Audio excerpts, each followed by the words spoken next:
Hello divine souls, welcome back to my channel.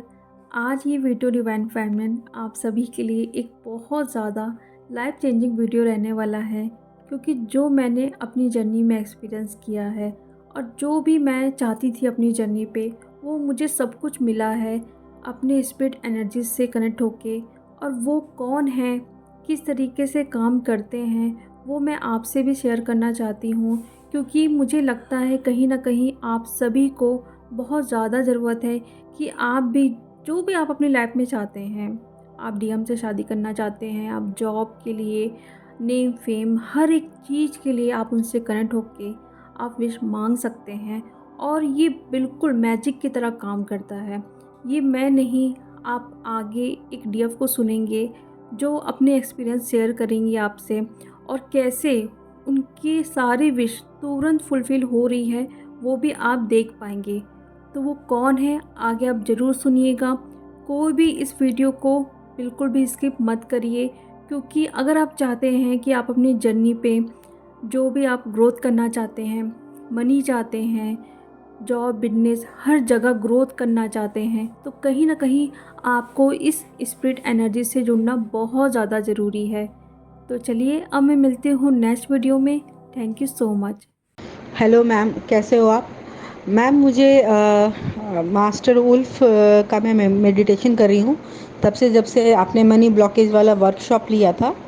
और money blockage को heal करने वाला जो वर्कशॉप लिया था, उसमें मैंने मास्टर वुल्फ का आपने जो सजेशन दिया था, वो तब से मैं मास्टर वुल्फ को मैं डेडिकेटली सरेंडर करके उनका मेडिटेशन कर रही हूँ। और बैक टू बैक मुझे बहुत सारे मिरेकल्स हुए हैं, जिसमें कि 3 जो है वो मेन मिरेकल है, जो मैं चाहती हूँ कि मैं वो आपके साथ शेयर करूँ। तो मैम, मैं आपको वो तीनों मिरेकल वन बाय वन बता रही हूँ, और प्लीज़ आप अपने हिसाब से, आप तो बहुत सारे लोगों से जुड़े हुए हैं, तो इसको आप पब्लिकली स्प्रेड कीजिएगा। Thank you.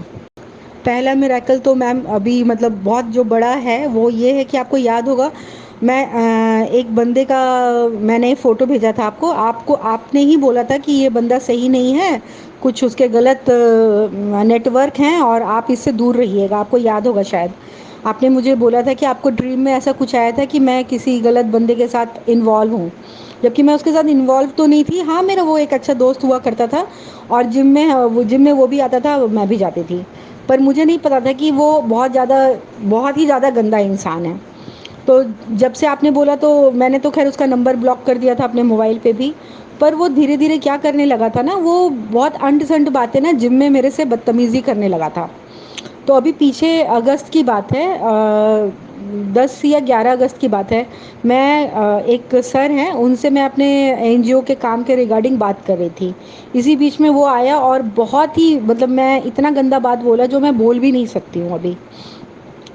तो मैंने तो उस गुस्सा तो मुझे बहुत आया, तो मैं उनके सामने तो कुछ सर, क्योंकि सर भी थे वहाँ पे, तो जब उनसे बात मेरा कन्वर्सेशन सर से ख़त्म हो गया, तो मैंने उसको बोला कि तुम आज के बाद मुझे नहीं टोकोगे, और तुम्हारी हिम्मत कैसे हुई, तुम इस तरह से मुझे बोल दिए हो, तुम क्या सोच रहे हो अपने आप को, तुम जैसे हो क्या वैसे ही मैं हूँ।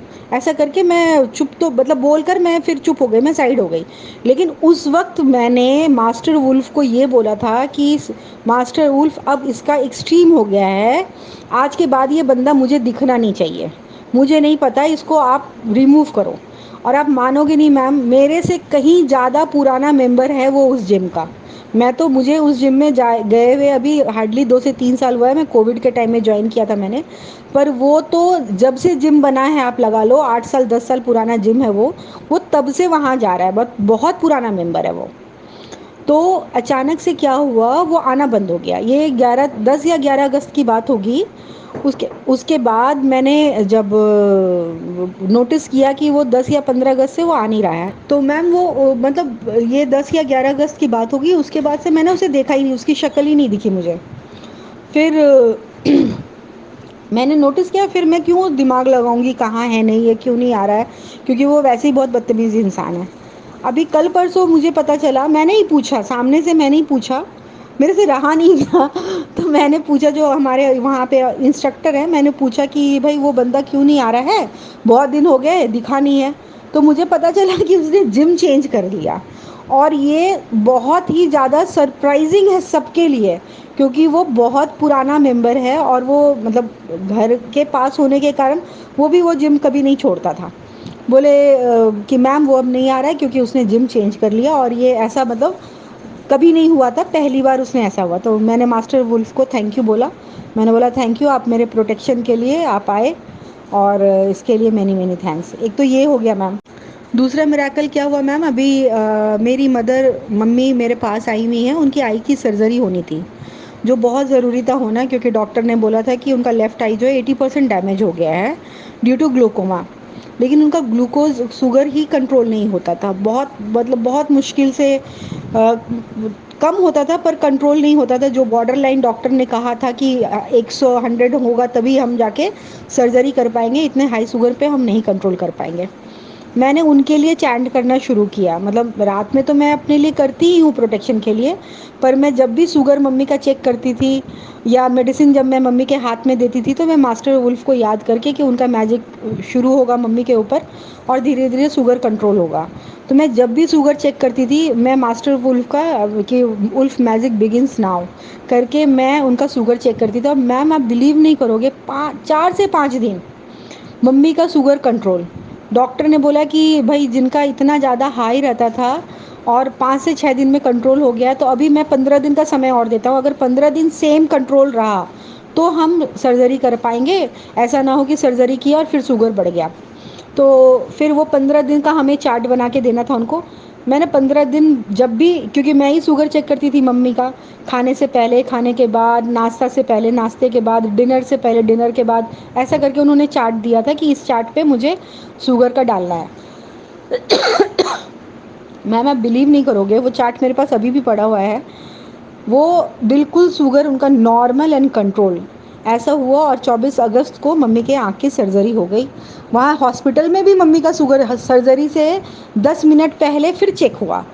और उस वक्त भी मैं चैंट ही कर रही थी कि कहीं ऐसा ना हो कि मम्मी का स्ट्रेस में आके शुगर बढ़ जाए, क्योंकि शुगर जो जो डायबिटिक पेशेंट होते हैं उनका मेंटल स्ट्रेस पे भी शुगर बहुत डिपेंड करता है। तो जैसे बोले कि नहीं, हम भी अपने तरफ से चेक करेंगे। हॉस्पिटल से भी उन्होंने बंदा भेजा था मम्मी का शुगर चेक करने का, सर्जरी से 2 दिन पहले। और सर्जरी वाले दिन भी हॉस्पिटल में दोबारा चेक हुआ। उस वक्त भी मैं मन में यही चैंट कर रही थी। और मैं, आप बिलीव नहीं करोगे, मैं अंदर अंदर ये मुस्कुरा रही थी कि आप चाहे जितना चेक कर लो, मम्मी का शुगर कंट्रोल ही होगा, क्योंकि उल्फ मैजिक बिगिंस नाउ। ऐसा करके मैं अपने मन में बोल रही थी, चैंट कर रही थी। और मम्मी का बिल्कुल शुगर कंट्रोल में था। खाना खाने के बाद 120 आया था और उसके बाद सर्जरी हो गया मैम। तो सच में मैम उल्फ मैजिक बहुत बहुत मिराकुलस काम करता है, आप अगर उनके साथ सरेंडर हो जाओ तो। इसके लिए तो मैम आपको मैं आभार देती हूँ, ग्रैटिट्यूड करती हूँ कि आपने इतना अच्छा एक चैंट के साथ हमें इंट्रोडक्शन करवाया। मैम बैक टू बैक इतने सारे स्टोरी हैं। अभी बस ये अभी फ़िलहाल अभी का ये एक और बता रही हूँ मैम। अभी पीछे शनिवार को मैं गई थी दिल्ली। मैं रहती गाज़ियाबाद में हूँ, मैं दिल्ली गई थी स्पेशली। एक बुक मुझे चाहिए थी एनवायरनमेंट की, जो मुझे बहुत ज़रूरी था, अभी आगे आने वाले एग्ज़ाम के लिए मुझे बहुत ज़रूरी है उस बुक का। मुखर्जी नगर गई थी, जो बुक के लिए फ़ेमस है। तो जो बुक मैं ढूंढ रही थी वो 10 दुकान में घूम चुकी, और कहीं भी वो बुक नहीं था, कहीं भी नहीं। मैं अपने हस्बैंड के साथ गई थी, वो भी इरिटेट हो गए। और सारे बुक वाले यही बोल रहे थे कि मैम ये किताब जो है, आप आओ 2 दिन के बाद आओ, आपको ये किताब हम दिला देंगे। तो मैंने कहा भी कि भैया मैं तो यूपी मतलब इंद्रपुरम से आई हूँ, गाज़ियाबाद से आई हूँ। मेरे लिए संभव नहीं है कि मैं बार बार आ सकूँ 2 दिन के बाद। अब मैं आ पाऊँगी तो फिर मैं अगले शनिवार या रविवार ही आ पाऊँगी, तो आप देखो ढूंढ लो। मैम 10 दुकान हम ढूंढ गए, 10 दुकान में वो किताब नहीं मिला। फिर मेरे दिमाग में एकदम से आया कि मैं क्यों नहीं उल्फ मास्टर उल्फ को इन्वोक करूं। तो मैंने हस्बैंड को बोला कि अच्छा बस लास्ट एक दुकान और चलो, अगर वहाँ नहीं मिलेगा तो हम घर चले जाएंगे, उसके बाद फिर देखते हैं क्या करना है, ऑनलाइन मंगवाना है कि फिर आना है, पता नहीं। तो क्योंकि मैं ऑनलाइन मंगाना नहीं चाह रही थी, मैं बुक को एक बार खुद से पढ़कर फिर देखना चाहती थी, तब मैं ख़रीदना चाह रही थी। तो फिर मैं जैसे बोले ठीक है बस ये लास्ट दुकान, इसके बाद मैं नहीं चलूँगा। मैंने बोला हाँ बस लास्ट दुकान। और मैं क्या किया, मैंने चैंट करना शुरू कर दिया, उल्फ मैजिक बिगिन नाउ, उल्फ मैजिक बिगिन नाउ। मैं फिर दूसरे दुकान गई, वहाँ पे मैंने उस किताब का डिमांड किया। तो ढूंढ रहे थे वो, और वो उधर ढूंढ रहे थे। मैं पता नहीं क्यों मेरे अंदर एक सुकून हो गया था, ये किताब यहाँ मिल जाएगा। मैंने बोला भैया अच्छे से ढूंढो, देखो शायद होगा आपके पास। और मैम मानोगे नहीं, सिर्फ एक ही किताब उनके पास पड़ी थी और वो उनको मतलब 2-3 मिनट ढूंढने के बाद मिल गया और उन्होंने मुझे दे दिया। उन्होंने बोला कि मैम ये लो, आप लक्की हो, एक ही किताब पड़ी है, ये आप ले जाओ। तो मैम इस तरह से उल्फ मैजिक बिगिन नाउ काम करता है। मास्टर उल्फ का मैजिक सच में काम करता है। तो thank you, thank you, thank you, thank you so much ma'am. Thank you universe, ये इतना अच्छा मास्टर मैजिक चैंट मुझे मिला है। मैं अपने आप को बहुत पावरफुल और ब्लेस्ड समझती हूँ खुद को। Thank you ma'am.